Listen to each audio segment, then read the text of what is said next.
Hello everyone, I'm aMayesing, and so are you, and welcome back to another Dungeons & Dragons review. This is just gonna be basic review of some Dungeons & Dragons videos that have been posted while I was in Paris. So we have 4 today? 5. So we have the Fan, Delver, and Below the Shattered Obelisk first look, then everything you need to know about the Shattered Obelisk. Then we have the D&D Answers Kids Questions with the Practically Complete Guide to Dragons. We have the Baldur's Gate, Unlock the Baldur's Gate Gazetteer, and then new survey results for the Player's Handbook Playtest 5, the Unearthed Account Arcana. So without a further ado, let's get right into it. I'm sure this is copyrighted music, but we're gonna keep going. Hi everybody, we're here today to talk about Phandelver and Below. Those do not need to be that big. Give me 1 second. That's background opacity. Nope. Yep. Shattered Obelisk. This is a classic D&D dungeon crawl adventure. I'm Amanda. I make weird things. What a coincidence, Amanda. I also make weird things, but on the art side, we should team up. We should team up. Yes. Oh, if you didn't see their name, this is Bree Heiss, she, they, and Amanda Heyman, she, her. What a coincidence, Amanda. I also make weird things, but on the art side, we should team up. We should team up. Yes, what we did. We teamed up. Bree, what is your favorite thing about this adventure? We made a lot of really weird monsters. Do you like fighting monsters? What a coincidence. My favorite thing is fighting monsters. Well, my favorite is in there. It's an oculorb. It's just eyeballs melded together. He only has eyes for you. He should. We made him. This book is a wild ride from start to finish. It begins with many classical dungeon elements. There's a town. There are some goblins. The goblins are causing problems in the town. They're attacking people and doing things. Why is goblins always the stereotypical problem maker? That are not great. And the characters have to save the town. But then the weird things happen. I do love a twist. The sleepy little hamlet gets an eldritch influence, and everything around it starts changing, including the goblins who now have psionic powers. Watch out. I, for one, am usually a player, but I'm actually pretty jazzed to DM this. Honestly, this is a great adventure for a first-time DM. If you've been playing for a while and you're not really sure what to run, if you like weird things, if you like keeping players on their toes, and if you like unexpected gameplay, twists and turns in the story, this is going to be the perfect book for you to DM, a perfect book for you to sink your teeth into. And a perfect book to spend $30 on. I know that we talked a lot about how much we like fighting monsters, and there's a whole bestiary full of them. Like an ogre deli? Oh, you mean... If you know, you know. If you know, you know. The booger monster. Yeah, you could call it that. How about Ashen Whites? Oh, I love Ashen Whites. They're among my favorite monsters in the book because they're undead miners that are miming the actions they had to take in life. I am really looking forward to fighting the mutates, one of which is a cloaker that has a dwarven skull merged into its face, so you get 2 times the teeth. Yeah, he's like a big bat-winged guy who also has a fun little mask that happens to be a dwarf. Surprise. What about you? You know, I think that I'm particular to the baby spewing brain. I'm sorry, what? What I said. It's a big brain that spews out its babies and causes all kinds of mayhem. Oh, gemules, right? Yeah, the little triangle-shaped guys that just bounce around. It's almost as if the people who built those dungeon complexes don't want you to come take their stuff. I can take their stuff. What stuff can I take? You can take all their stuff. There are so many cool, fun, new magic items in this book. Some of them tell the stories of these cool complexes that you get to explore. Others are specifically meant to keep the characters from killing monsters. You need to do all this and more in order to solve the mystery of the Shattered Obelisk. So go online to D&D Beyond to get Phandelver and Below, the Shattered Obelisk. Or visit... Hold on. Pre-order now. at your local store and pick up the sick version of the alternate cover. And join Team Weird. Yeah. Do it. Cool. Let's click it and see how much it is. $29.99. Wow, that's not bad. What do we got? What do we got? Person to take 20 creatures. Does not give a lot of information on it. Parties for 1 to 12. Interesting. Okay. Well, that was that. We're now going to everything you need to know about the Shattered Obelisk. For those that do not know, what is the book that is about to come out? Good old Is Todd. Vendelver and Below, the Shattered Obelisk. So the adventure starts out being very recognizable. It is a remastered version of The Lost Mine of Phandelver. So folks might remember that adventure from the 2014 starter sets, and it's a very classic adventure where there are goblins causing problems with some townspeople, and there are bandits in this town of Phandalin. There's a whole plot about this lost mine that has been taken over by a villain, and the characters have to go and reclaim it for the town's benefit. And that is that adventure. That is about a third of this book. We've done a remastered version of that in which we Why are the lips not syncing? redeveloped some of the combats to be a little bit more streamlined. We have changed up and made more robust some of the descriptions. We've ordered a whole bunch of brand new beautiful art. And also we've dropped in plot hooks to the later plot that unfolds at the end of the original adventure. And the next 2/3 of the book is all about what happens once the characters reclaim the mine. And as a long story short, they uncover that inkling. Why are the lips not matching? Really horrifying plot that just escalates in intensity until the very end. What makes this sort of a quintessential D&D adventure? Because it is, again, hard to talk about any adventure book without spoiling it, but we go to a lot of places, we see a lot of things, there are a lot of monsters, and like you said, not everything is as it appears. I mean, as an initial matter, it has dragons and dungeons. It has multiples of both. Perfect. And there is a lot of the feel of here's a home base that we're building as characters, and then we go out and face the danger and then come back as a place to rest. One of the things that does is it really establishes the why town their and lips the are people off. itself is really important to the characters. So as they go out and then they come back and see things are going even more wrong than they thought, there's a real drive to sort of help fix things, to help make the home that the characters have made a safe place to live that they have experienced thus far. So it's a lot of the fun in that.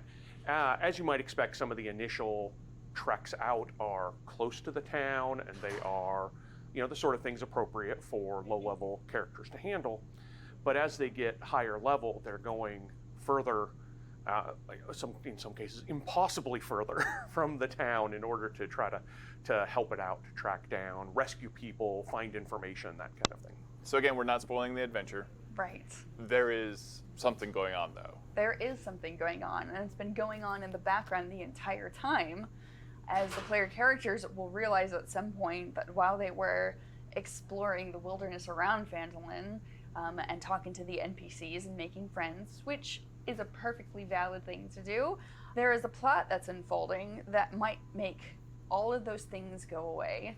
And so as characters realize who and what is precious to them, they will need to race against the clock to try to make sure that that terrible plot never comes to fruition, because let me just, without spoilers, say, is real bad. Big boy.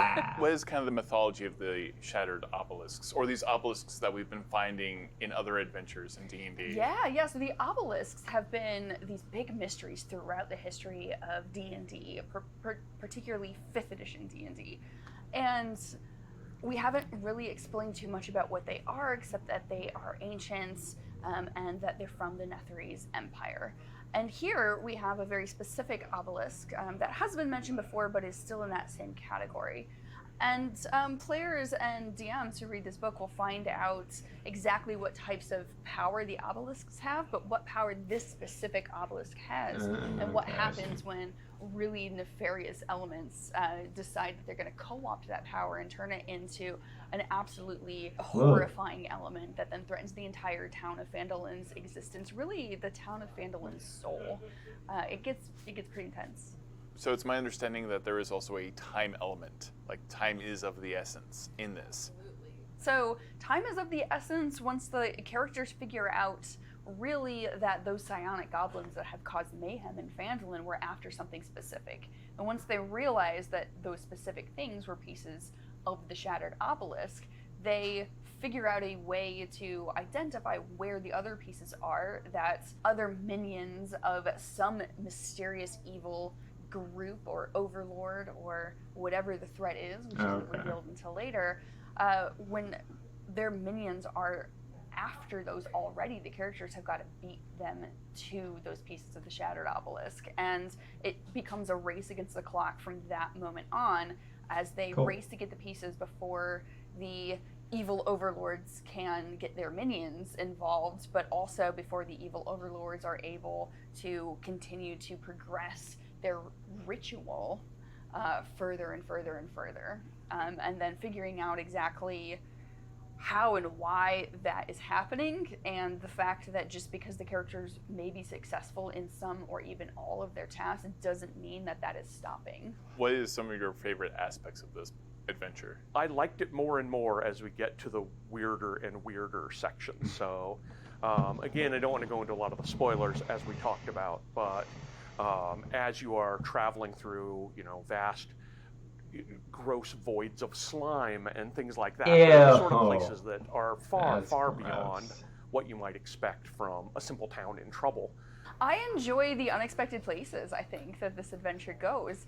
The adventure does start out with that very classic high fantasy adventure in a small town and in the wilderness, foiling the plot of a villain who becomes fairly known to the characters pretty early on. And it transitions into strange happenings in Phandalin being perpetrated by completely brand new types of villains. These are psionic goblins. These are completely different types of goblins from the beginning, and why the goblins have ransacked the village and vandalized several very important spots in the village, and turns out stolen little pieces of a dark stone shot through with a green color. Why they've done that is then the key to Who's microwaving their lunch in the background? With the rest of the mystery that takes the characters down below into the Underdark and far beyond. What is it about dungeon crawls that people enjoy so much? I think the thing about dungeon crawls that makes them great is that they are constrained, but they're constrained in a helpful way. That is to say, as players, you can go into it with Dungeon crawls are much easier for dungeon masters to funnel you into where they want to go. You can't really go too far off the path. The mindset of, we're going into this weird location, and we're going to explore in this weird location until we meet some sort of goal, find the thing we're looking for, rescue the person we're looking to find, something like that. The other aspect of dungeon crawling that for me is very fun is the environmental storytelling that you can do both as a DM and as a writer. It's all well and good to just create a dungeon crawl that is a random dungeon with no discernible backstory and a bunch of monsters that don't have a reason for being there that the characters have to make their way through to get out of the dungeon, but that's not nearly as fun. It's much more fun to think about where did the dungeon come from? Who built the dungeon? What were they doing when they built the dungeon? How long was it used for that purpose?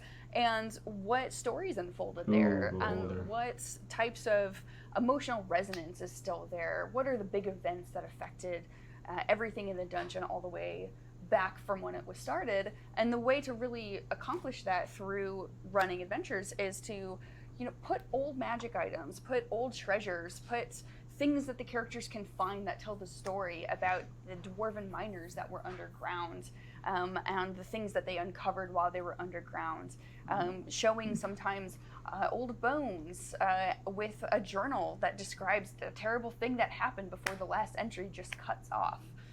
Showing, it's D&D, so many monsters have lifespans that are centuries long, having them speak with an old creature that has been around since the very beginning and remembers the olden days and can tell the characters what happened. Those are the really fun parts. It's just uncovering that story and how it weaves into the characters' goals. So we have an extremely cool, I would even say metal. It's not made out of metal, but it's this is a cover that's going very hard.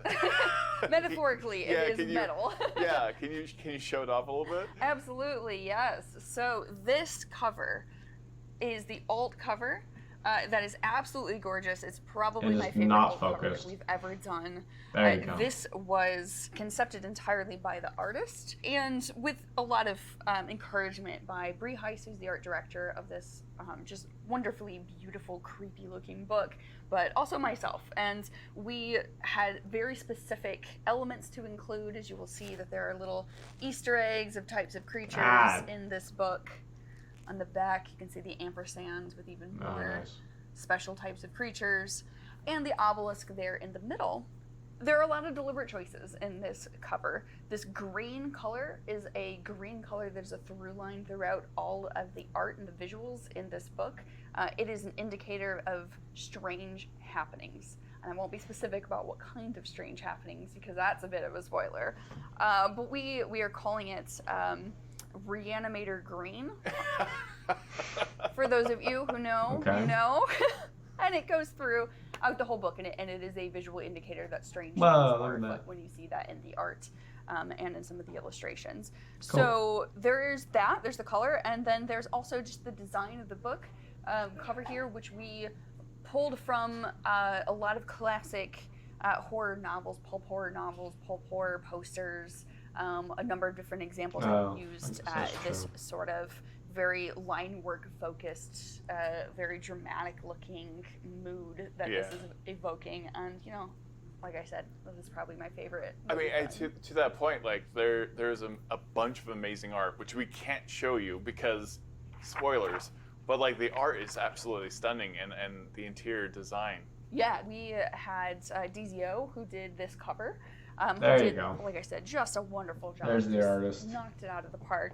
But we also had Tristan Falcone, who was working on the interior of this book and has a very interesting way of expressing visually the plot that is progressing and that is building in intensity through the end. And so everything about the book is meant to evoke that sense of oppressive time and management, the drama and the stakes that are involved, and it just continues to ratchet up until we get to the very ends.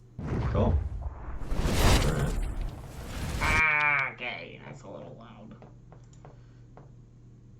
Was this the same one? I think this was the same one. Yeah, that's the same one. Okay. Yeah. All right. That was I don't know. So that was all we need to know. That was pretty cool. Now it's going to be the D&D answers the kids' questions about dragons. Hi, I'm James Wyatt. I'm a game designer for Dungeons & Dragons, and I write lots of books about Dungeons and Dragons. And I'm here answering dragon questions from kids. Why do we never see a dragon family?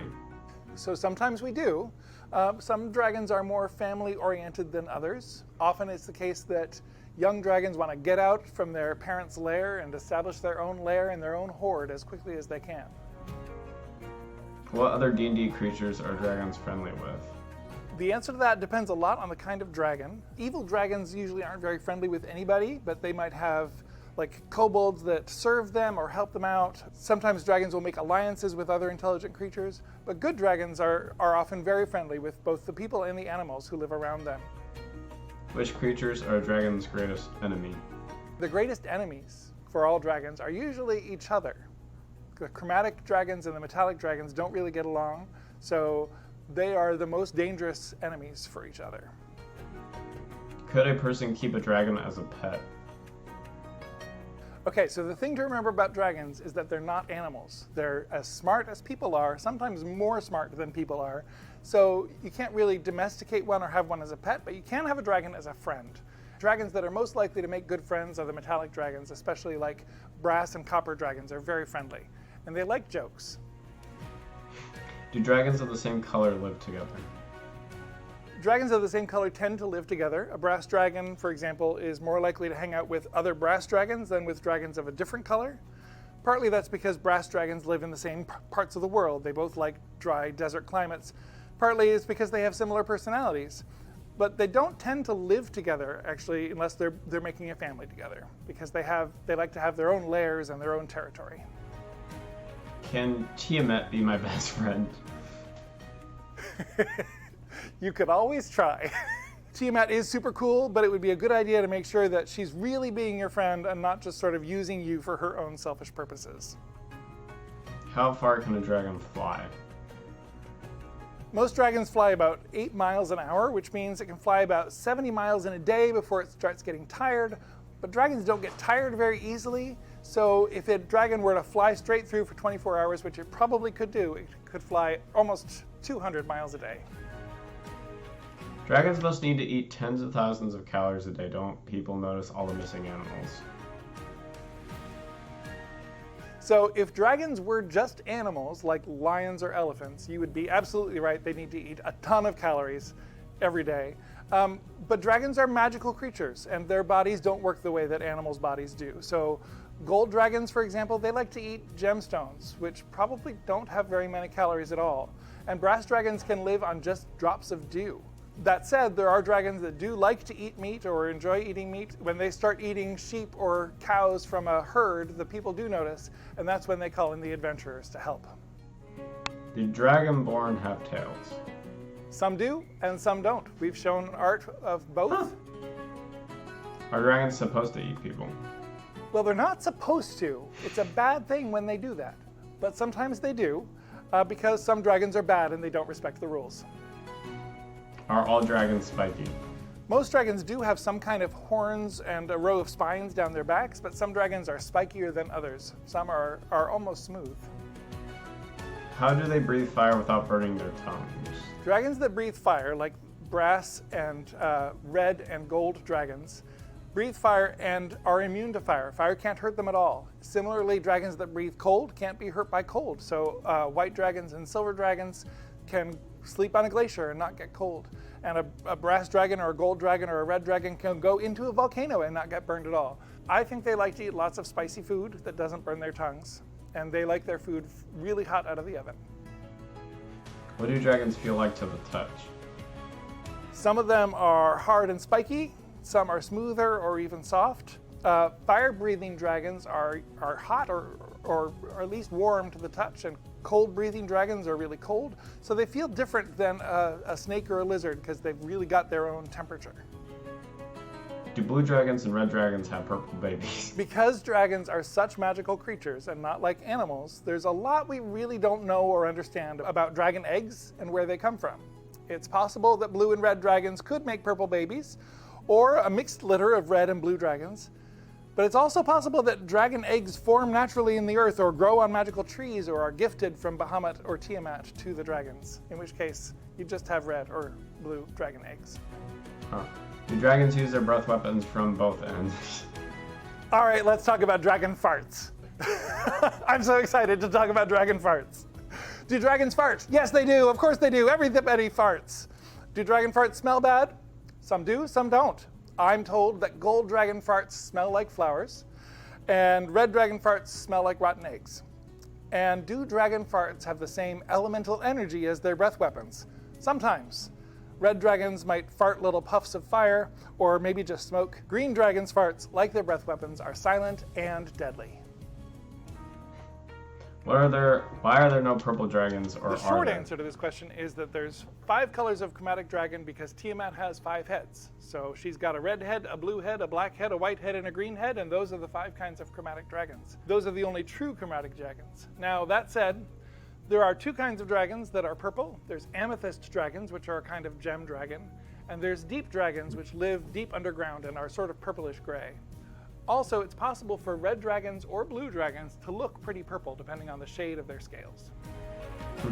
If a dragon had asthma, would it need an inhaler to use its breath weapon? A dragon does need to get a good deep breath to use its breath weapon to the full extent. So if it was having trouble breathing, it would want to use its inhaler to make sure it could get a good breath. But in a pinch, I think a dragon could do maybe a smaller version of its breath weapon even without that deep breath. How do dragons carry things like treasure back to their lairs? So I can think of 3 ways. First, they can carry things in their mouth. Second, their front claws work just like hands, so they can carry sacks or chests or even like a wagon in their claws while they fly. And third, they can get other creatures to help them carry things. How do dragons drink? However they like. They can like lap up from a stream or a pond just like an animal does. They can also pour tea into a teacup and sip it very delicately with their little pinky claw raised up in the air, or drink from a glass like people do. How do baby dragons learn to fly? So since dragons are super magical creatures, they actually can fly from the minute they hatch from their shells. They don't need to learn. Do dragons like tacos? Some do. I think especially the fire-breathing dragons because it's spicy in their mouths, so they like spicy food. Why do dragons have wings? Dragons have wings because Bahamut and Tiamat have wings and they made them that way. Yep. Why do dragons enjoy flying at castles So first so of all, much? because dragons enjoy flying. They're not scared of heights, so flying is super fun for them. Second, castles are cool. And third, some castles are built in places where you can only reach them by flying, like up on a cloud or at the top of a mountain or in an isolated lake where there's storms all around and you can only fly to get there. Why does the dragon need so much treasure? The dragons collect treasure not to spend it, but to hoard it. And dragons hoard treasure not just because they're greedy, but because their treasure sort of connects them to the world. The magic that flows through the world sort of pools in a dragon's lair and in its hoard, and the dragon is connected to it in that way. So it's really all about the dragon's magic. How much weight can a dragon carry? An ancient red or gold dragon can carry about 3,600 pounds, or maybe like 20 people without slowing down. Can I become a dragon rider? If you want to train to be a dragon rider, it's not a bad idea to start off by learning to ride animals like elephants or horses or camels, so that you get some idea of what it's like to be on the back of another creature while it's moving, especially moving really fast. And then the most important step is to find a dragon who's willing to let you ride it and make friends with that dragon and work out the deal. Where is the safest place to sit on a dragon? Most dragon saddles are built to put you like right over the dragon's shoulders in front of its wings. That makes sure that you can see all the way all around you while the dragon is flying, which is super important when you're dragon riding. Do dragons like having a rider? Some do and some don't. Most dragons are very confident and they don't feel like they have any need of a rider, but lots of dragons are really friendly and they like to have the experience, to share the experience of flying with a friend. Which dragons make the best mounts? As a general rule, older dragons make better mounts than younger ones, partly because they're bigger, and partly because they tend to mellow out a little bit as they get older, so they don't feel so much need to prove themselves. But generally, the best dragon to ride is one that matches your ideals and personality. So evil people who are looking to conquer the world want to ride evil dragons, and heroic people want to ride good dragons. Are dragons scarier than dinosaurs? Yes. I mean, to be fair, some dinosaurs are very scary, and some dragons are very friendly. But if I had a choice between facing an angry dinosaur or an angry dragon, I'd choose the dinosaur. They don't have breath weapons, they don't have wings, so I can at least fantasize that maybe I could run away from the dinosaur. But no way I could run away from a dragon. Are dragons related to dinosaurs? They're similar in a lot of ways, but dragons are magical creatures that aren't biologically related to animals in the real world. How do dragons learn magic? Magic is part of dragons' nature, so they don't really have to study it the way that human wizards do. Some magic, like their breath weapons, they can use as soon as they hatch from the egg. Other magic develops in them as they establish their lairs and gather their hordes. Do dragons teach each other magic tricks? Sometimes, and sometimes dragons teach magic to humans. Do dragons all do the same type of magic? Different dragons use different kinds of magic. So each kind of dragon has its own kind of breath weapon, although like silver dragons and white dragons both have cold breath. But even though they have the same breath weapon, they have different other magical abilities that will manifest in their lair or different spells they can cast. Do pizza dragons exist? I sure hope so. I'm not sure what you mean by this question, but I can think of a couple different things of what a pizza dragon might mean. One is, I think that fire-breathing dragons love to use their breath weapons to heat pizza ovens and help people make pizza, especially brass dragons. That seems like something a brass dragon would love to do. The second is a dragon made out of pizza, which I would love to eat. And the third is a dragon whose breath weapon was pizza. And that could be really cool. Maybe if the dragon breathes out fast, it's like blowing bubbles, right? The dragon breathes fast and makes lots of little pizzas, or the dragon breathes slow and makes one pizza that gets bigger and bigger and bigger. Okay. Interesting. Practically treasure trove of draconic details. Oh, they don't sell it. Supposed to release yesterday. Anyways, all right. So now it's going to be about Baldur's Gate Gazetteer. Hello everyone, today we are talking about the Baldur's Gate Another Gazetteer, con. which is on D&D Beyond, and that actually is coming from a previous project, It is free, by the way. Descent into Avernus. If you are interested, after you've been playing Baldur's Gate 3, you want to know more about Baldur's Gate, this is one of the perfect ways to learn a bunch of lore, a lot of the characters, and kind of the layout of one of the most famous D&D cities. So I am here with Chris Perkins. Hello. What all do we find in the Gazetteer? Chris. Well, okay, so you mentioned that this was originally appearing in the book product, Baldur's Gate Descent into Avernus. The Gazetteer was designed to give Whoa! DMs, Dungeon Masters, a Look at city that. that they can basically run and customize for their game. So the Holy Baldur's shit. Gate Gazetteer contains enough information about the city that you can bring it to life in a game. And so there's information, just a little bit of information about the city's history, because it actually has a very interesting history, tracing back to pirates and all kinds of pirate shenanigans. It tells you, who the city was named after. And then it gets into what makes the city unique. What is it about Baldur's Gate that is interesting and inviting and scary and fun? Some people call it the City of Blood. Some people call it the City of Murder. Why do they call it these things?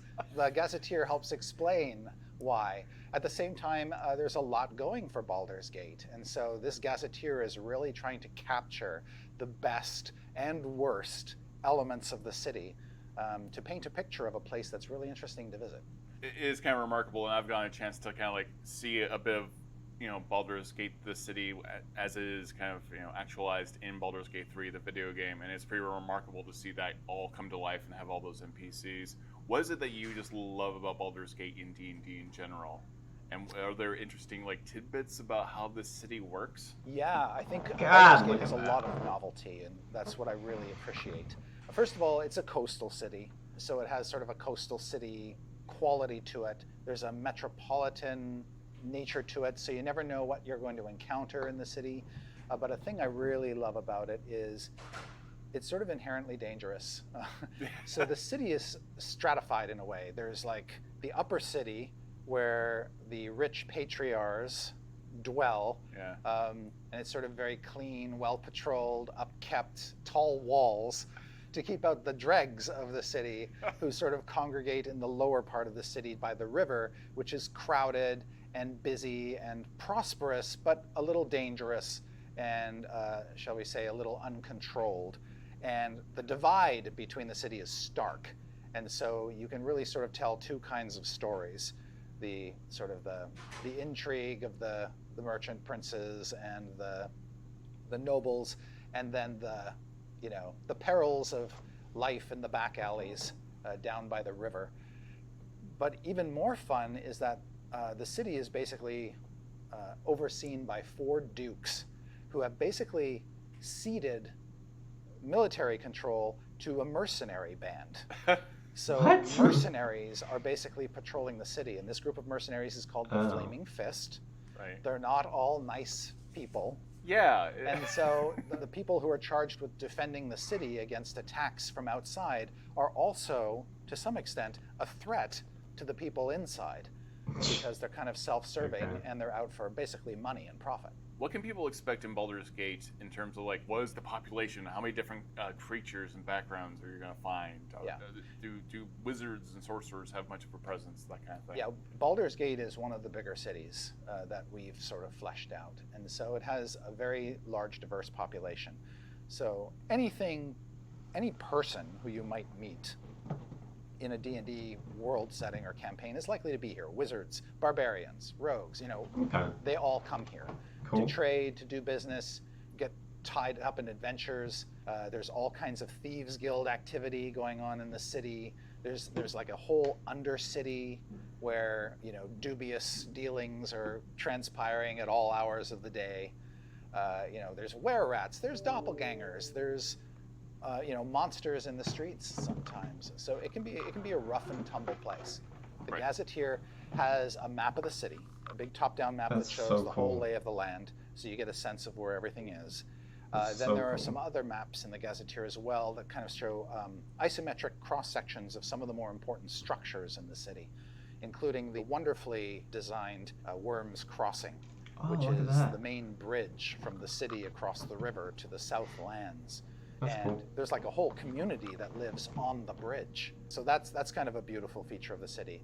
And there's other places too, like there are, I wouldn't call them slums, but there are smaller towns built up around the outside of the city.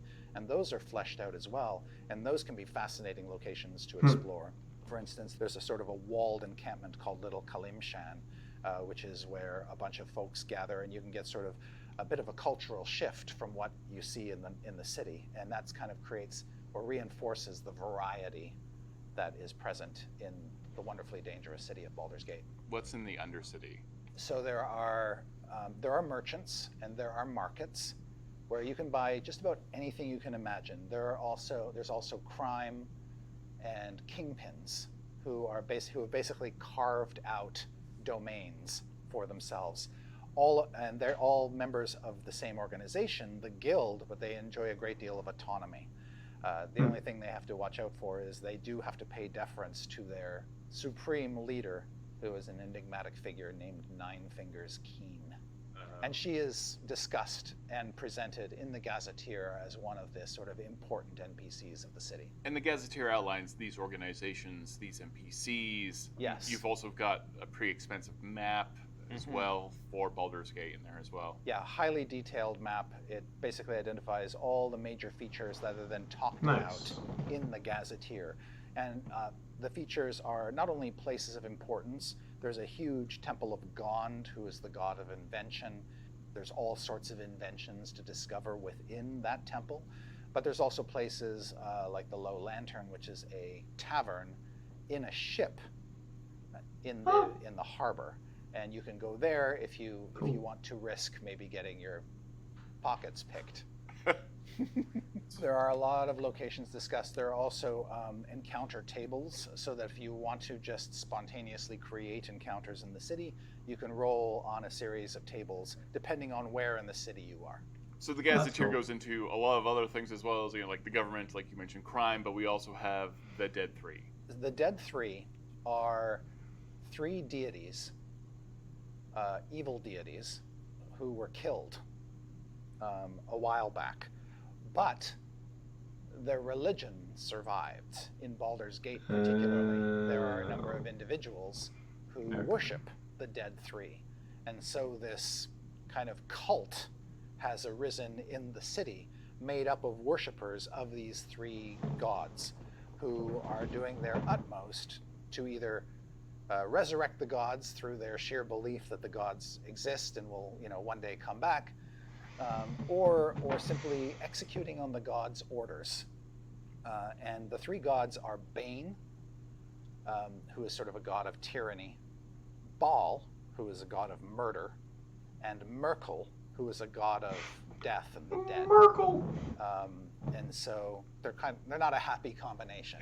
Right. Let's put it that way.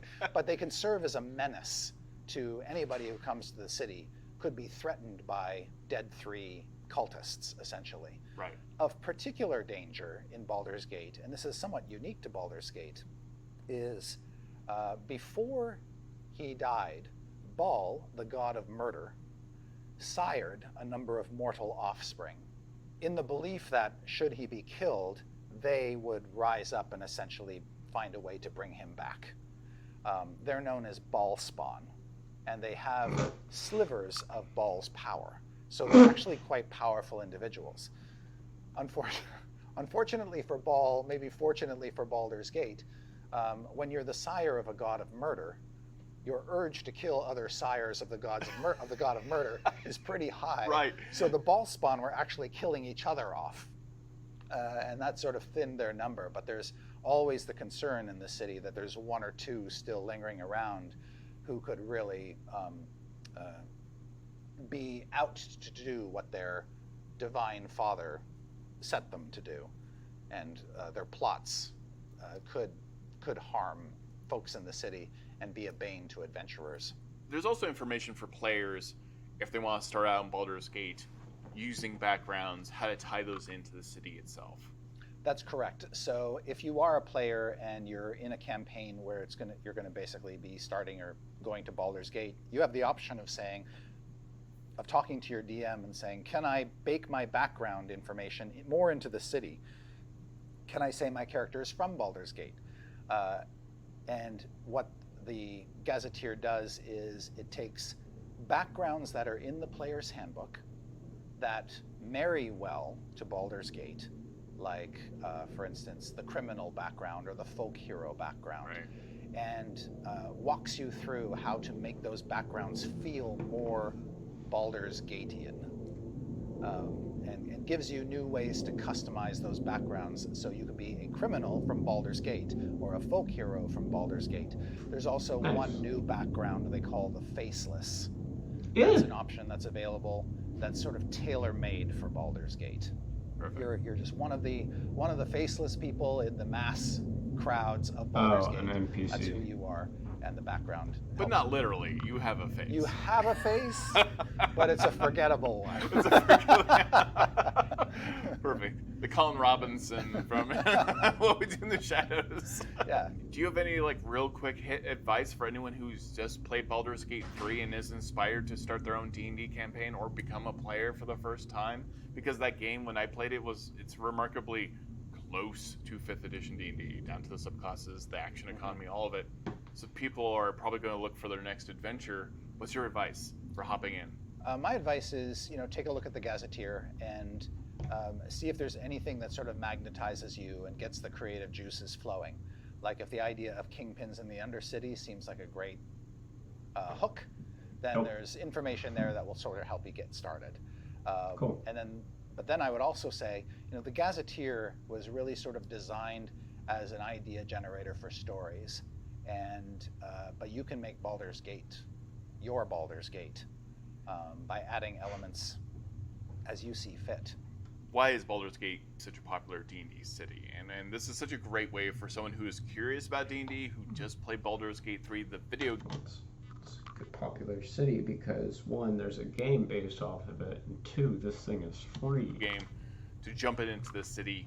They should be, in theory, very familiar with kind of the layout of the city and kind of the vibe of it by then. So if they're looking to jump into D&D for the first time, this is probably a good first environment for them. What's funny is they say that about every single book. Like, every single book, they're always like, this is a good one for first players. It's like,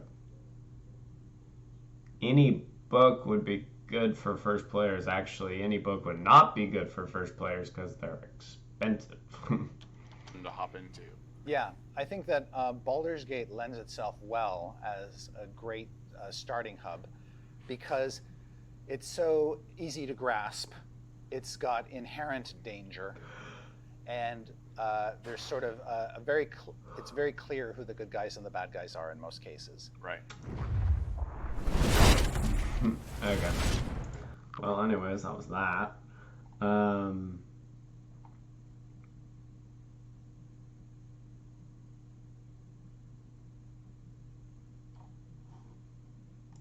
Cool. Alright, so now we have the new survey results on the Unearthed Arcana, which a lot of people have been iffy about. Hello everyone! Today we are talking about Unearthed Arcana 5, and we are talking about the survey results and the feedback that we got from that. One of the stars of this UA was, in fact, Weapon Mastery. How did Weapon Mastery score for everyone? Weapon Mastery scored spectacularly well. Once we went through the feedback, This is Jeremy Crawford, by the way, if you can't see both his name. the satisfaction scores as well as digging into the tons of written feedback that people gave us, we discovered that the survey takers have enthusiastically embraced it. Weapon mastery itself has reached 80% satisfaction. Whoa! And all of the mastery properties also are at 80% or higher, with the exception of one, poor Flex. Oh, no. did not score well. And then Cleve and Nick are both doing really well at 76%. So we have one property, Flex, that's going to need some attention. Flex was meant to be the simple option. We wanted to have at least one property for people who just want to Well, you fucked that up, didn't you? increase their damage a bit, and Flex mathematically is actually one of the most powerful of the properties. Mathematically it's the most strongest, but apparently nobody liked it, so we'll just have to change it because nobody understood it. But we get it. The feedback is, in this new subsystem where we're offering tactical options, people want even a property like Flex to feel like more is going on than just the number went up. Right. But overall, so much enthusiasm Exactly. for what Weapon Mastery does for the game, and it has been so enthusiastically embraced that, as I announced just a few days ago at Gen Con, it is going to definitely be in the 2024 version of the Player's Handbook, meaning we're going to have to buy the handbook again. it's going to revolutionize how 6 of our 12 Player's Handbook classes function, with the opportunity for other classes to also benefit from it through feats, and also, as people are going to see in UA 7 soon, Which is very nigh. yes, they're going to see that there are some other ways that classes, or at least 1 or 2 classes, will be able to dip their toe into the weapon mastery pool. So that was really affirming for us. Anytime we introduce a brand new subsystem, a new way of doing things in the game, we are ready for the response to really be anything. It could be people love it, or people could be giving us a big no thank you. And so for a brand new subsystem that affects as many classes as this one does, to be embraced this enthusiastically is a very clear message that people are hungry for this, and we are thrilled about that. We're going to continue to refine it between now and the publication of the new Player's Handbook, but I can report Weapon Mastery is here to stay. Yeah, it's incredibly fun, and it gives anyone who really is super focused on weapons, it gives you kind of like more cinematic feel, and obviously you get a lot more benefits now. So yeah, and I simply, as a player, cannot wait to keep using Weapon Mastery. We've become very attached to it simply because we've had so much fun with it in all of our internal D&D games here at Wizards. we had a few classes involved in this. Just a few in this particular UA. Let's go with Barbarian. How did people feel about the changes to the Barbarian? So the Barbarian overall was received well. The Barbarian class itself got 77% satisfaction. That's not well. With 80%. I mean, well, it's 70%. most of the features inside the class receiving a score over 80%. Okay. And so if you actually averaged the satisfaction of the features themselves, the Barbarian satisfaction is actually over 80%. Okay. Matt, I was going to say, like, why is it so low? Oh, interesting. We see that sometimes.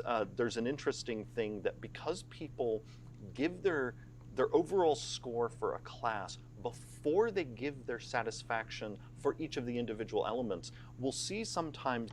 Why didn't you put what? Then put the individual elements first and then put the class. Why would you? What? Why would you put the class and then the? That doesn't make. That makes sense as to why those numbers are completely weird. That people will actually lowball a little bit, but Right. then get into the features and score everything 80% or higher, but they might have said 75% overall satisfaction. So that's a very interesting thing that we then dig into. The features before the And class. we look at both scores, sort of how a person rated the class before they dove in, and then what is the average satisfaction if you look at how all of the features within the class, This dude likes math. how those were scored. Now, when it comes to the subclass we provided, Path of the Berserker, oh my goodness, it got 84% satisfaction. Wow. Now, Okay. the reason why I say oh my goodness Yeah. is one of our big goals for this process is to take things that were viewed as unsatisfactory in the Yeah. 2014 Player's Handbook and make them 2014? How old is that? Well, okay, so they're saying this would come out. Oh, well, that's 10 years old. Jesus. satisfactory. And here we have a great example of exactly that happening. When we conducted the big 2021 survey on the Player's Handbook, the Berserker got 29% satisfaction. Let that sink in for a minute. Yeah. We just went from 29% satisfaction to 84%, meaning That's pretty people good. love how we've reimagined the Berserker. A big piece of that was decoupling the Berserker's key feature from exhaustion Right. and really making you feel like you can lean into this subclass fantasy essentially without being overtaxed for it. Right. Even though the Barbarian scored really well across the board, we always view in a case like this that we still have work to do, because in the written feedback, as much as people might have liked something, people always give us really great suggestions. They identify what are for them pain points. So we'll dig into that and keep refining this class Well, at least this sounds like they actually freaking care what people are saying. so that it will be in the best form it can They be usually in, don't do that. next year. And we have soon more subclasses that we will also send out in Unearthed Arcana for the Barbarian, so people can kick the tires on other aspects of the class. So moving away from the Barbarian, heading into the Fighter, how was the Fighter received? The Fighter, like the Barbarian, was received well. The overall score for the class was 75%, but it's interesting. Just like the Barbarian, once people then got in and started scoring the individual features, almost all of them were over 80% satisfaction. So again, there's sometimes this interest. Well, so I don't understand what's happening with the thing. So it's saying that you're giving them the class and then the features. Why wouldn't you put the features and then say your new overall satisfaction, right? Why would you just say, hey, here's the class. Do you like the class? Well, you don't know until you read the features. So put the features first and then the class. It's like that's just a me disconnect thing. between, all right, I have this view of the class overall as I'm taking the survey, but then when I actually score Right, each of the yeah. individual pieces, if you then average those, often the satisfaction score for the class is higher than how the person scored it up front. We dig into the written feedback to find out, is there a story to listen to there? How can we improve things so that overall score can go up?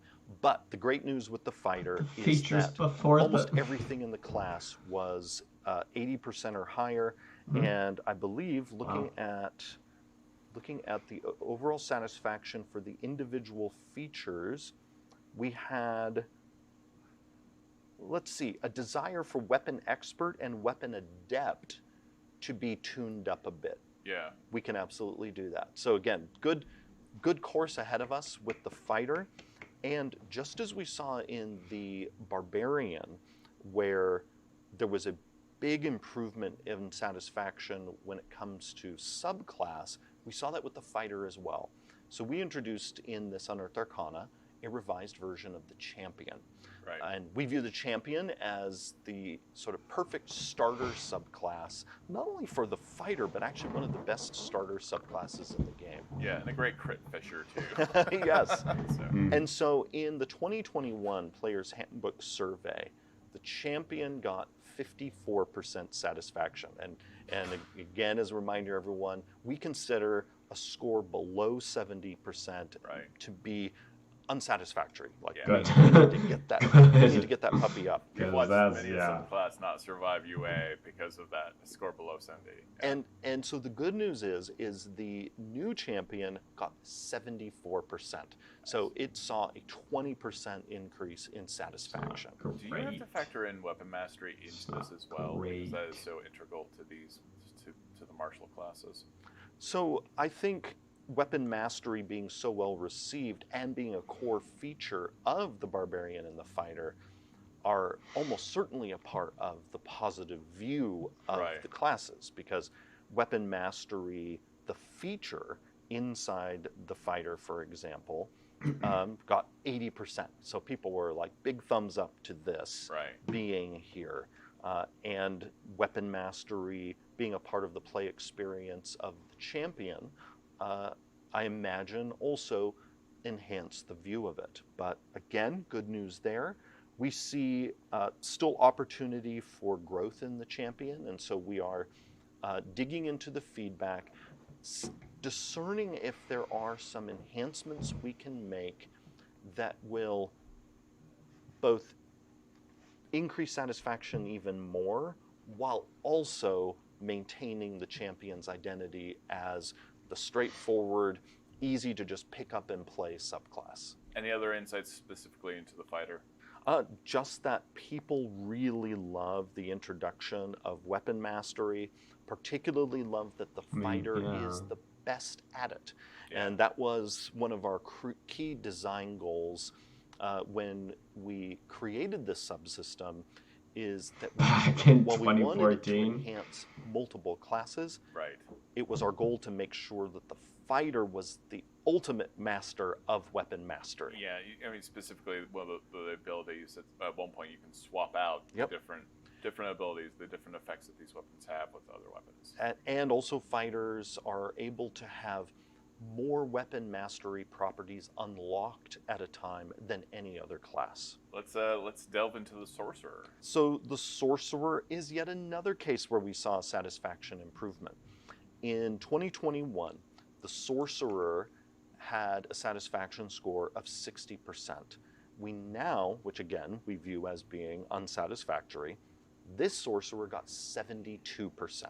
And so now the sorcerer is moving up into the range we want to see. Sorcerer is a great starting spellcaster.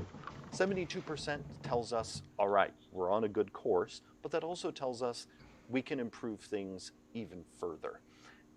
When we dig into the individual feedback, we see that there was sort of a mixed response to some of the new sorcerer-specific spells that were debuted in this Unearthed Arcana. But then on the flip side, a lot of excitement for the revised metamagic. The revised metamagic features were all, with two exceptions, enthusiastically embraced. Like, just to give you an idea of how enthusiastically, Careful Spell, for example, had a satisfaction score of 89%. Wow. A number of these options, when we have surveyed people about them in the past, have sometimes struggled to get over the 70% line. So the fact that many of these options, I'm looking at the scores, a number of them are at 85% or higher, shows, okay, we're onto something here. Now, the only two that didn't score that high were Seeking Spell at 74%, so that's still a satisfactory score.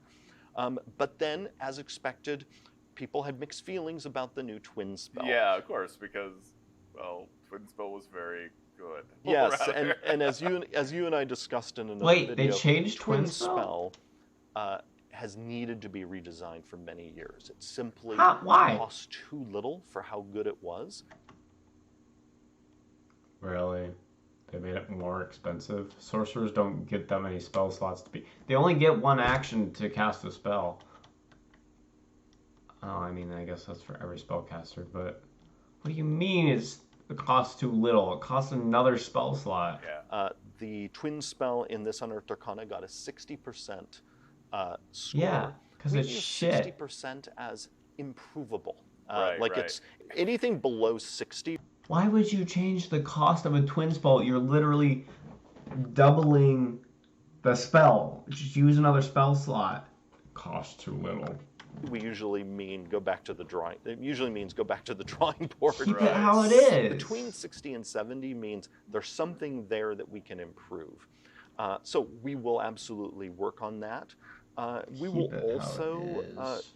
take another look at those sorcerer-specific spells that we introduced, because again, while some people really loved some of Make it dragon related. The dragon wings that are at level 14 could be like level 10. Like, the sorcerer is the worst class for leveling up because you will have times where you don't get anything for like 3 levels except more spells. But it'd be nice to get more, like, I don't know, role-playing based ones. Because the spells are more for like... Spells are usually used for more combat related, but having like dragon scale armor for your AC, or like I don't know, something dragon related so that you know it's a sorcerer. I don't know, that's just my them. personal Others got a opinion. mixed response. Right. And one of the things that became clear in the response to this Unearthed Arcana is really a desire for classes to go back to having their own spell lists. Right. So what we're seeing What? is to go back to having their own spell lists. Classes having their own spell lists. Oh, so not like shared spells. Right. So what we're seeing is, even though we have introduced in the last few Unearthed Arcanas some class-specific spells, people miss the 2014 version where this class had a different spell list from that class and Right. that class. Yeah. So, as a result of what we've been seeing in the playtest results, I can preview for people now that in Unearthed Arcana 7, we will be bringing back the 2014 class spell lists.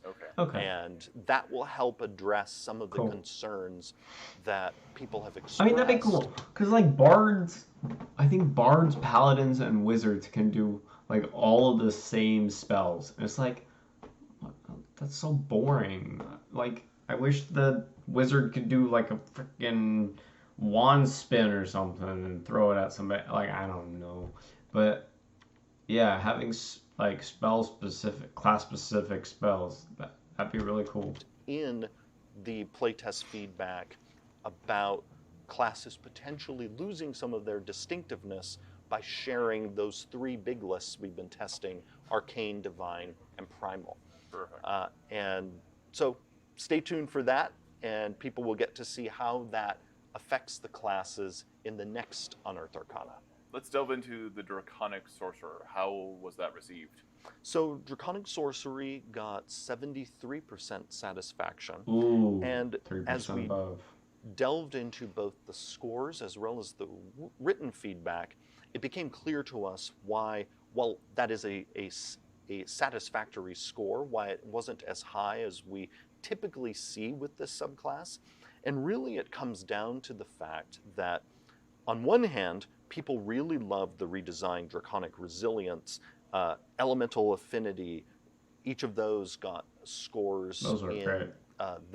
the mid 80s.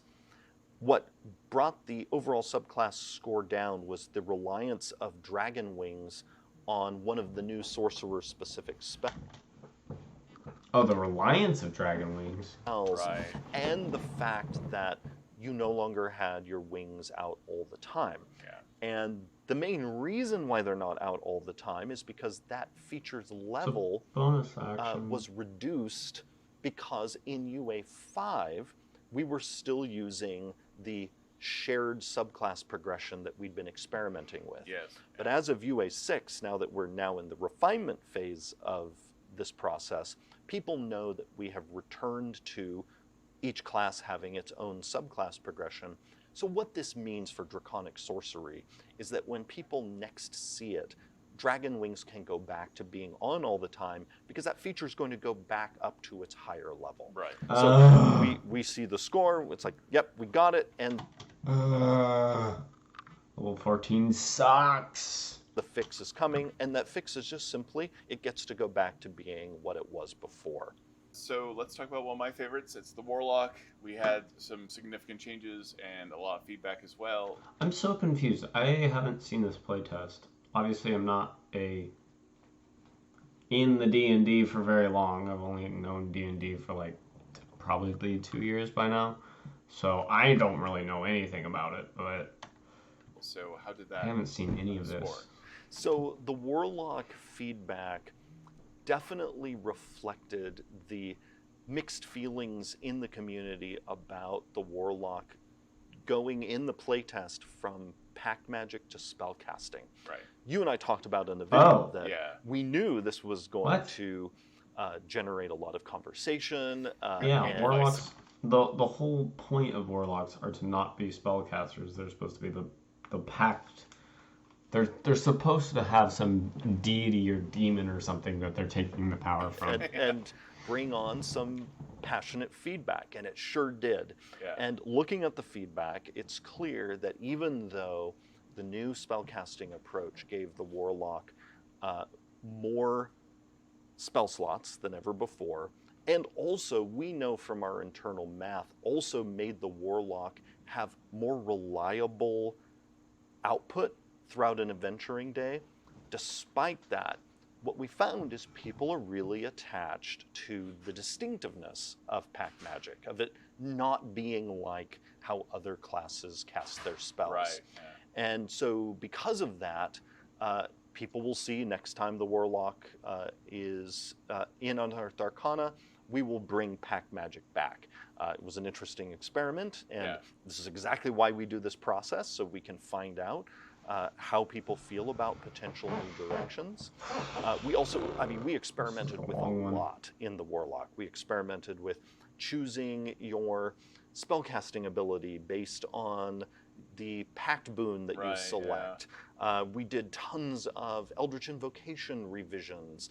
We experimented with Mystic Arcana being, rather than a mainline class feature, instead being an Eldritch Invocation. Whole I don't know what lot they're of talking experiment about. went on in this I'm playtest version of the lost. Warlock. Right. What people are going to see the next time the Warlock appears is many of the class features in the Warlock that were in 2014 will return to their positions in the next Unearthed Arcana version. So Mystic Arcanum is going to go Cool. back to being a core feature. Right. People are going to see the return of pact magic.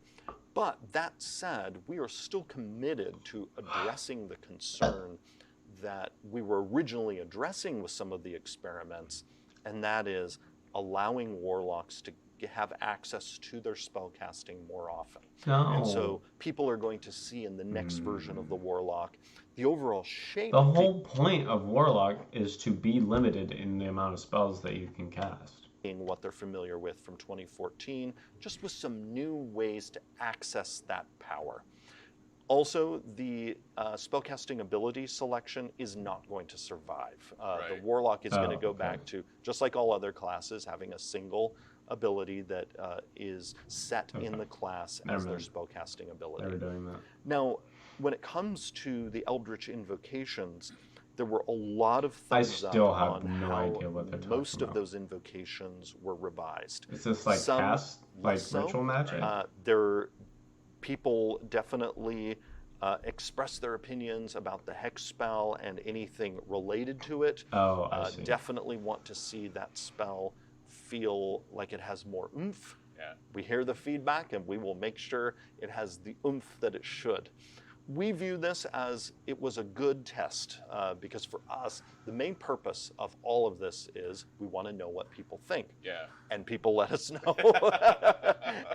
and so again, we're going to make sure that we deliver the warlock that warlock players desire. Nice. And that brings us to the wizard. So the wizard is a pretty big one as well. How did that score? So the wizard actually got a mixed reception, which is fascinating to us because the wizard is traditionally one of the most... Wizard has sucked ass since I've been part of the D&D community. Everyone makes fun of how it dies in 1d4 most damage. popular classes in the game, both in terms of satisfaction, but also in terms of how many people play it. When we look at D&D Beyond and see what characters are people making and playing, the wizard is almost always in the top 3. Now, the mixed reception that the wizard got was very clear to us looking at the data why. People love the core machinery of the wizard. Yeah. There was some mixed response to some of the new spells we introduced for the wizard. But when we dug deeper, what we discovered, the main reason why the wizard's satisfaction was sitting at just 70%, although if you average out the satisfaction scores that people gave for all the features, that score is actually closer to about 78 or 79%. Still not great. The heart of it, when we dug into it, was people wanting wizards to have them go back to having their own spell list. Because many people who love the wizard love it because the wizard has the biggest tradition, the biggest spell casting, the biggest spell list of any class in the game. And there was a understandable concern that the shared arcane spell list that in this playtest was shared by the warlock, the sorcerer, and the wizard, that a lot of the wizard's distinctiveness was being toned down. That doesn't make any sense, because sorcerers, you're born with the magic. Warlocks, you make a deal to get the power. Wizards, you can read fucking paper and learn how to shoot lightning out of your butt. Like, that's what's cool about the wizards.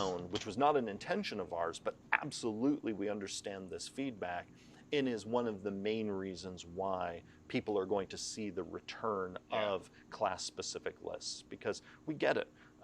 That truly has been a key piece of the wizard's identity for a long time, of them having this massive list that no one else has, and we're going to make sure we protect that. Now we also have a subclass that was included. We have the Evoker. Yes, the Evoker. The Evoker is a stalwart. We have found throughout 5th edition that anytime the Evoker shows up, people say, "Yep, I see you, thumbs up." So that's the same again. Some great feedback that we are listening to, and we'll look at fine-tuning some details in there. But when we look at a subclass where everything is scoring 79%, 80%, 80%, 80%, it's like, okay, people dig it. But for us, that's still an opportunity for us to look and see, even when someone loves something, can we nudge it up so it gets even better? Right. I do have a question. Like, I have a follow-up question on specifically the Warlock. Like, what did you get a sense of in terms of what the Warlock's core identity is? You got a sense of that for the Wizard. What is it for the Warlock? Is it just the weird modular? Yeah. It's the odd child of D&D, really. So it was clear in the Warlock feedback that what people love about the Warlock is exactly its idiosyncrasy, which makes sense because that's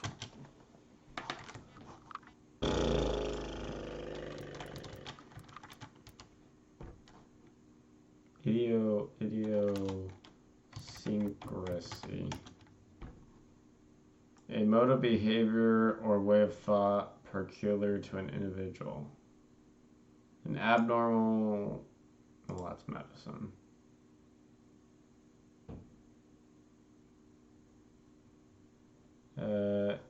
Is an unusual feature of a person. what we were striving for a decade ago when we designed the Warlock. We wanted it to feel wonderfully odd. Yeah. So there was a concern that by transitioning the Warlock from pack magic to spellcasting, that we had unfortunately toned down the oddness. That was not our intent. Really, our intent was let them cast their spells more often. No. Yeah. But we now That have was- mapped out that's a the way whole that we point can of the do that warlock, while but they can't do preserving that. cat magic. But people will have to wait. Wait until the next one. Yeah, the next time the warlock shows up in UA to see that. And then part of all of this is also the modularity you mentioned. The warlock is one of the most modular classes in the game, thanks to Eldritch Invocations. And that's actually something we're going to lean into a bit harder in the next version. You're going to see even more Eldritch Invocation options than before. I just recently was working on the class, and yeah, the number of Eldritch Invocations in that column, the number went up. I am excited. Thank you so much. Thank you for everyone who gave the survey results. This is integral Cool. to the process of like refining all these classes and getting ready for 2024 for all the rule books. So, and also thank you for letting us know what the feedback was and all the scores. Glad to do it. Always great talking with you. And yeah, thanks to everyone who gives us this invaluable feedback. Okay, what's this link? This is playtest material only. Cool. Alright, well, that's all of the Dungeons & Dragons related ones that I have for you. I will be putting all of the links to the videos in the description down below, so make sure to check all of those out. Other than that, that's it. Yeah, hour and 15 minutes, god damn. I want to thank you all so much for watching, and I'll see you in the next one. Bye.